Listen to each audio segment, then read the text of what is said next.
জুলাই জাতীয় সনদ বাস্তবায়ন নিয়ে মতভেদ দূর করতে দলগুলোকে নিজেদের মধ্যে আলোচনার সময় বেঁধে দিয়েছিল সরকার, যেখানে গণভোট ও পিআর সহ বেশ কিছু বিষয়ে দ্রুত ঐক্যবদ্ধ সিদ্ধান্ত দেওয়ার আহ্বান জানানো হয়। তবে কোনো ঐক্যমত না হয় সরকার নিজেই সিদ্ধান্ত জানিয়ে দিল, আগামী জাতীয় সংসদ নির্বাচনের দিনেই গণভোটের আয়োজন করা হবে।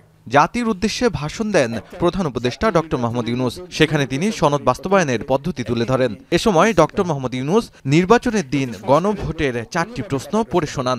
এদিকে এ ভাষণে অন্তর্বর্তী সরকারের সিদ্ধান্তে অসন্তুষ্টি জানিয়েছে বিএনপি ও জামায়াত।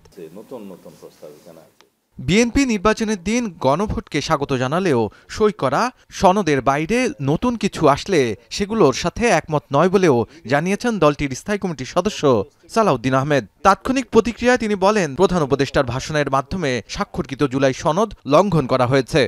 স্বাক্ষরিত জুলাই জাতীয় সনদের প্রাধান্যকে তিনি এখানে উল্লেখ করেছেন, যেমন রাজনৈতিক দলগুলো কর্তৃক স্বাক্ষরিত জুলাই সনদকে মূল দলিল হিসাবে ধরে নিয়েছেন, অথচ সেই মূল দলিল থেকে তিনি বহু দূরে সরে গিয়েছেন।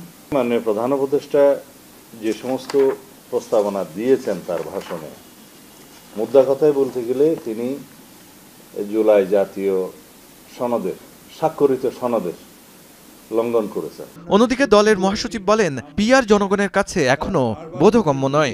বলেন, নির্বাচনের পর ফ্যাসিবাদ বিরোধী যুগপৎ আন্দোলনের রাজনৈতিক দলগুলো নিয়ে একটি জাতীয় সরকার গঠন করতে চায় বিএনপি।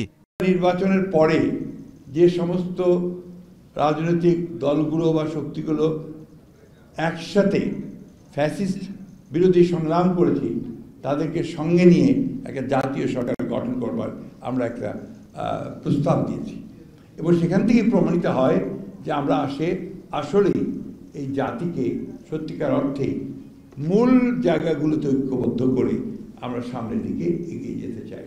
এদিকে গণদাবিকে উপেক্ষা করে প্রধান উপদেষ্টা একই দিনে নির্বাচন ও গণভোটের ঘোষণা দিয়েছেন, এমন মন্তব্য করেছেন জামায়াত ইসলামীর সেক্রেটারি জেনারেল মিয়া গোলাম পরোয়ার। দলটির কেন্দ্রীয় কার্যালয়ে তাৎক্ষণিক প্রতিক্রিয়ায় তিনি বলেন, গণভোট সহ 5 দাবিতে 8 দলের যে পূর্ব ঘোষিত কর্মসূচি তা বহাল থাকবে। যে এই ভাষণে একই দিনে গণভোট আর জাতীয় নির্বাচনের ঘোষণা দেওয়ায় জনগণের আকাঙ্ক্ষা পূর্ণ হয়নি। যে সংকটমুক্ত স্বচ্ছ নির্বাচনের আশা আমরা করেছিলাম, সে সংকটটাই কিন্তু রয়ে গেল। অন্যদিকে জাতীয় নাগরিক পার্টির সামান্তা শারমিন বলেন, বিগত ফ্যাসিস্ট সরকারের রাষ্ট্রপতির স্বাক্ষরে জুলাই সনদ বাস্তবায়নের আদেশ প্রজ্ঞাপন জারি করা হয়েছে। এনসিপির এই দাবিগুলো ছিল তার যে স্বার্থ সেটা বিবেচনা না করে, কারণ দল হিসেবে তার আসলে এই দাবিগুলো থেকে নিজের লাভের জন্য কিছু আদায় করার চেয়ে গুরুত্বপূর্ণ ছিল যে সনদটাকে গুরুত্বপূর্ণ করে তোলা। আওয়ামী লীগের রাষ্ট্রপতি দিয়ে আপনি জুলাই সনদ সাইন করাচ্ছেন এবং বলতেছেন এটা হচ্ছে জনগণের অভিপ্রায়ের সিম্বল, এটা কন্ট্রাডিক্টরি। এ সময় এনসিপির এই নেত্রী অভিযোগ করে বলেন, জুলাই সনদে বিএনপি জামায়াত নিজেদের স্বার্থ দেখেছে, জনগণের নয়। শাহাদাত অফরো, এখন, ঢাকা।